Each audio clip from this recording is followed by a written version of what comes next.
Corporación Inmanente. Presencia internacional en medios. Bueno, pues entonces seguimos la batalla de Stalingrado. Estamos en la situación que llegan los alemanes y están los soviéticos atrincherados, están los civiles también. Todos aquellos hombres en capacidad de combatir son reclutados por el ejército ruso. Todas las mujeres son reclutadas como enfermeras, oficiales de comunicación, y pues empieza la batalla. Así es. Uno de los factores importantes por los que las tropas alemanas no lograron consolidar la captura de Stalingrado es que los ejércitos alemanes en estos tiempos todavía están acostumbrados a una guerra de movilidad. Ellos llegan con un ejército panzer, pero un ejército panzer no sirve para nada en una ciudad. Sí, así es. Entonces, lo que sucede es que las tropas alemanas sí toman experiencia para el combate en cuerpo a cuerpo y casa a casa, pero también pierden muchísimos hombres. Entonces traen a grupos de expertos que están entrenados en esto y esto les quita tiempo. Estamos hablando de que ya estamos alrededor por ahí del 23 de agosto y están los combates en casa a casa. Es un pleito de estar tomando las fábricas, los combates por las fábricas, la de tractores, la Octubre Rojo, y también hay otra fábrica, el Monte Memillán, como un cerro que está ahí, y entonces estas posiciones se toman un día y al día siguiente las pierden, y al día siguiente se las quitan y se las recuperan durante 5 meses seguidas. Sí, lo que es interesante también comentar es que llegó a ser tan cruenta la batalla que no nada más era casa por casa, cuarto por cuarto, sino piso por piso. Es decir, en una casa de varios pisos, un piso era controlado por los alemanes y otro por los rusos. O sea, era una cosa donde nadie en ningún momento sabía quién iba a estar ahí detrás, por dónde iban a salir. Los rusos se dedicaron a hacer túneles, a hacer pasajes secretos, a hacer huecos para poder movilizarse fácilmente entre las casas, y eso a los alemanes los desconcertó totalmente. Llega el momento en el que los soviéticos solo tienen básicamente un pie de este lado del río, porque está el Volga. No, es el Volga, perdón. Entonces, mandan a un nuevo general soviético para que organice la defensa. Este general soviético se apellidaba Zhukov, y él es el que se encarga de nuevamente organizar la defensa y detienen a los alemanes. Pero lo que no se dan cuenta los alemanes, o sí se dan cuenta pero no le prestan mucha atención, es que la posición de Stalingrado está adelantada. Y está adelantada, ellos están, digamos, con un pie adelante, y a sus costados ellos tienen algunos ejércitos que son el ejército rumano, el ejército húngaro, el ejército italiano. Estos hombres son tropas que invadieron a la Unión Soviética para apoyar a su protector, que es Alemania, pero no son soldados de la misma calidad que tienen los soldados alemanes. No porque sean hombres débiles, que sí los hay, también no eran soldados muy valerosos, pero ellos tenían una seria deficiencia en lo que era equipo pesado. El equipo, su armamento también era muy malo. No tenían cañones antitanques, no tenían tanques, tenían serias deficiencias en lo que se refiere a su suministro de armas, de municiones, algo que ellos resentían mucho, por ejemplo en el ejército húngaro, es que ellos todavía manejaban una marcada diferencia entre el cuerpo de oficiales y el cuerpo de tropa. Entonces los oficiales básicamente comían faisán y la tropa comía bodrios. Entonces esto hacía que no existiera una unión, un sentido de unidad entre la tropa y los oficiales, y cuando llega el golpe de los soviéticos comienzan la operación Uranus el 19 de noviembre. Lo que hacen es que rompen los ejércitos. En el italiano estaban los alpinos, muy conocidos los alpinos, que sí lograron detener algunos días las tropas soviéticas, pero por falta de material los terminan barriendo también. Se pierden los italianos, se pierden los húngaros, se pierden los búlgaros, y cortan al sexto ejército y al cuarto ejército panzer. Sí, la estrategia de Zhukov dijo, en lugar de enfrentar directamente al sexto ejército, mejor atacamos por alrededor, por la parte más débil, que eran nuestros aliados, y embolsamos al sexto ejército, donde ya no va a poder escapar, no va a poder recibir suministros, y va a ser más fácil derrotarlo. Esa fue la estrategia de Zhukov. ¿Qué es lo que pasa? embolsan a los alemanes y lo primero que piensan, incluso Paulus piensa, es que tenían que escapar de la bolsa, porque ya habían tenido experiencias anteriores y sabían que no existía la forma de lograr escapar de una bolsa, ni de que te surtieran, te suministraran para tener en una bolsa. En este momento, adentro de la bolsa del Sexto Ejército estaban 290,000 hombres. Entonces, existe una reunión de consejo allá con Adolfo Hitler, y Hermann Göring, el siempre hocicón líder de la Luftwaffe, le dice: mi Führer, la Luftwaffe se va a encargar de darles los suministros a los 290,000 hombres de Stalingrado.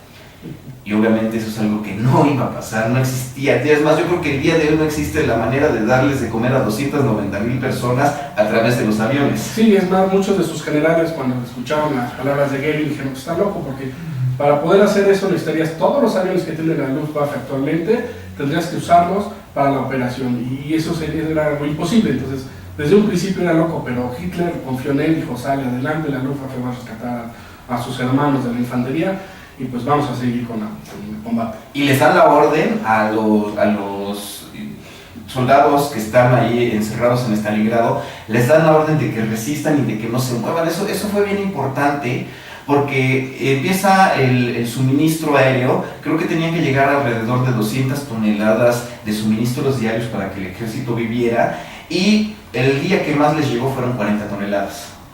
Entonces, ¿qué es lo que pasa? Las tropas que están combatiendo se quedan sin municiones, se empiezan a morir de hambre.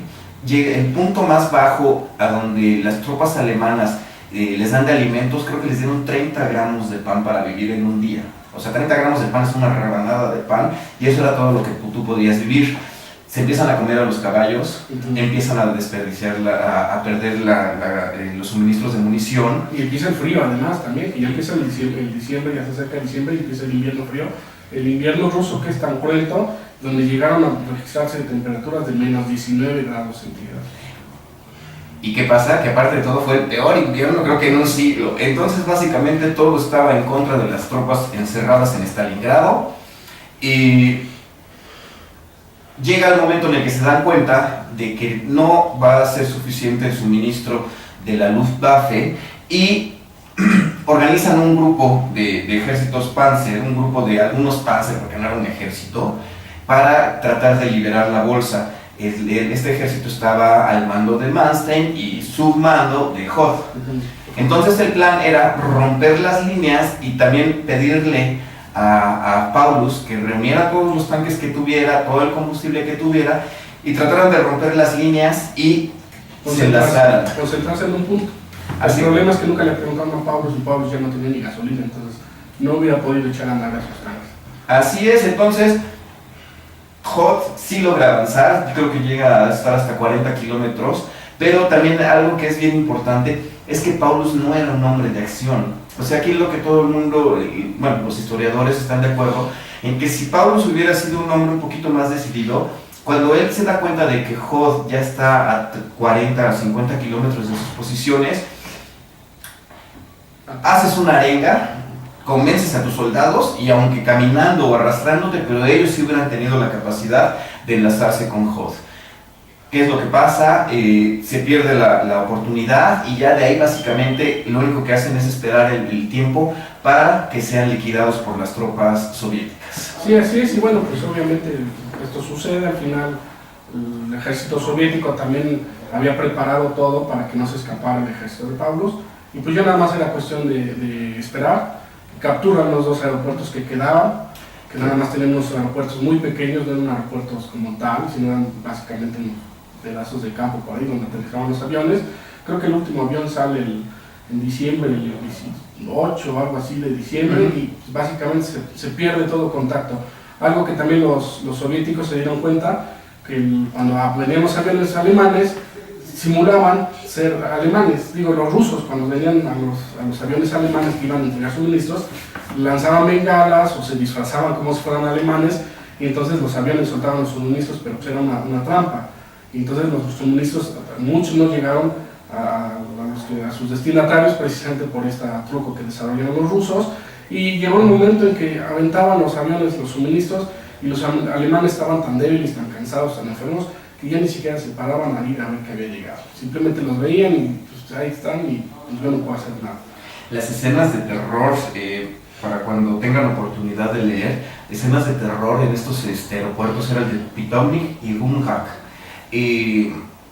Lograron evacuar alrededor de 40.000 soldados heridos, pero todos se congregaban alrededor de los aeródromos para tratar de subir al avión, porque todos sabían que el salir por el avión era vida. Pero también hay que tener en cuenta que derribaron cantidad ingente de aviones, porque los soviéticos ya lo estaban esperando, ya los estaban cazando. Los aviones de transporte alemanes era el Junker 52, un avión trimotor muy lento, y lo que sucedía es que despegaba sobrecargado, a veces ni siquiera lograba despegar, se estrellaba en la misma pista, y tan pronto estaban en el aire ya los estaban esperando los cazas. Pierde los aeropuertos, ya para cuando se pierden los aeropuertos ya son las últimas escenas que tienen con enlace con el ejército alemán, los miembros del sexto ejército. Es una anécdota, me parece que fue por ahí del 24 de diciembre, a donde les mandan los contenedores a través de paracaídas, y corren los soldados alemanes, los que todavía podían muy contentos a abrir los contenedores, los abren y resulta que les mandaron condones de regalo. Ese es uno de los casos a donde se quedan, ¿cómo es posible que les hayan mandado condones cuando ya no tenían ni siquiera fuerzas para moverse? Sí, o les mandaban condecoraciones, les mandaban medallas, pero no servían de nada, no tenían balas, no tenían comida. Eso era ridículo, ¿no? Y bueno, y esto fue culpa de Goering, que por andar prometiendo lo que no podía cumplir, y pues bueno, finalmente pues pasa lo que tiene que pasar. Los alemanes finalmente se rinden. Para esto Hitler manda a ascender a Paulus para que sea mariscal, y nunca un mariscal alemán se había rendido antes, y básicamente lo que le decía Hitler era, pues te suicidas, ¿no? Porque perdiste tu honor, perdiste la batalla y pues no te queda atrás. Pero Paulus no llega a ese punto, decide que él había hecho lo que era humanamente posible, habían luchado, habían perdido, ni modo, y entonces pues, se rinde el sexto ejército de Paulus y termina la batalla de Stalingrado. Claro, bueno, ya con esto vamos a dar final a nuestro tema principal del día de hoy. Vamos a hacer un pequeño corte que nos está pidiendo el Tovarish David. Volvemos. Corporación Inmanente. Presencia internacional en medios.